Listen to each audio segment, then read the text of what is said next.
বন্ধুরা, আজকে আমি দক্ষিণেশ্বর মায়ের মন্দিরে পুজো দিতে এসেছিলাম।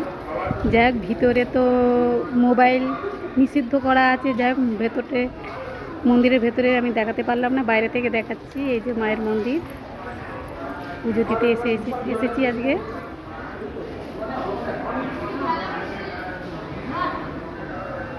এটা হচ্ছে গঙ্গা।